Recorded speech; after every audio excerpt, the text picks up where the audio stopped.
يعني ايه الحيز الجغرافي؟ وليه كل دولة لازم يكون ليها حدود؟ وده بقى اللي هنعرفه مع بعض في فيديو النهارده.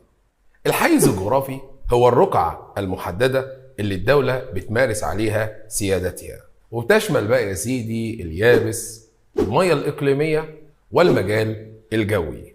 أما بقى اليابس اللي في مصر فهو المساحة اللي بيعيش عليها السكان، وبتتمثل في الحدود السياسية للدولة.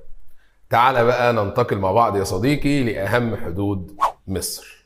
عندك بقى الخريطة فيها الأربع اتجاهات: الشمال، الجنوب، الشرق، الغرب.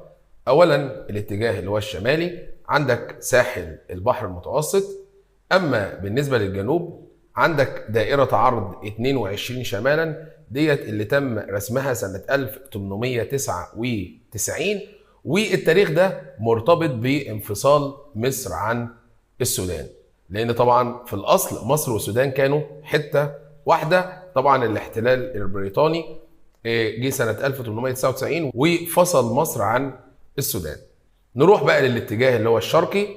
عندك في نوعين من الحدود، في حدود بريه وحدود بحريه. البريه اللي هي مع فلسطين، ودي برضو تم رسمها سنه 1906. اما البحريه ساحل البحر الاحمر وخليج العقبه. اخر بقى اتجاه عندي وهو الغربي، خط طول 25 شرقا، وده اللي بيفصل مصر عن ليبيا.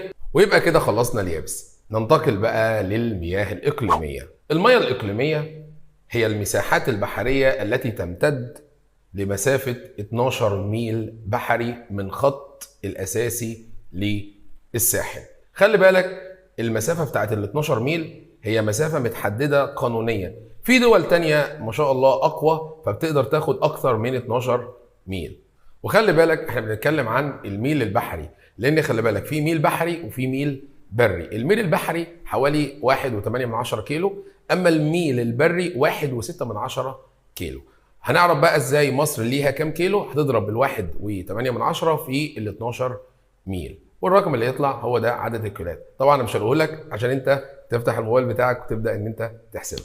وطبعا مصر اهتمت بالحدود البحريه في البحر المتوسط علشان تحافظ على الموارد اللي موجوده في البحر، سواء بقى ثروه سمكيه، سواء مصادر طاقه، سواء اي حاجه، املاح، اي حاجه يتم استخراجها من المياه. تعال بقى مع بعض نركب الطياره ونروح للمجال الجوي. المجال الجوي هو المساحه الرئيسيه التي تعلو الحيز الجغرافي للدوله وتمارس الدوله سيادتها عليه. وخلي بالك المساحة الجوية ديت بتشمل اليابس والمية الإقليمية. إذن الحيز الجغرافي هو يابس،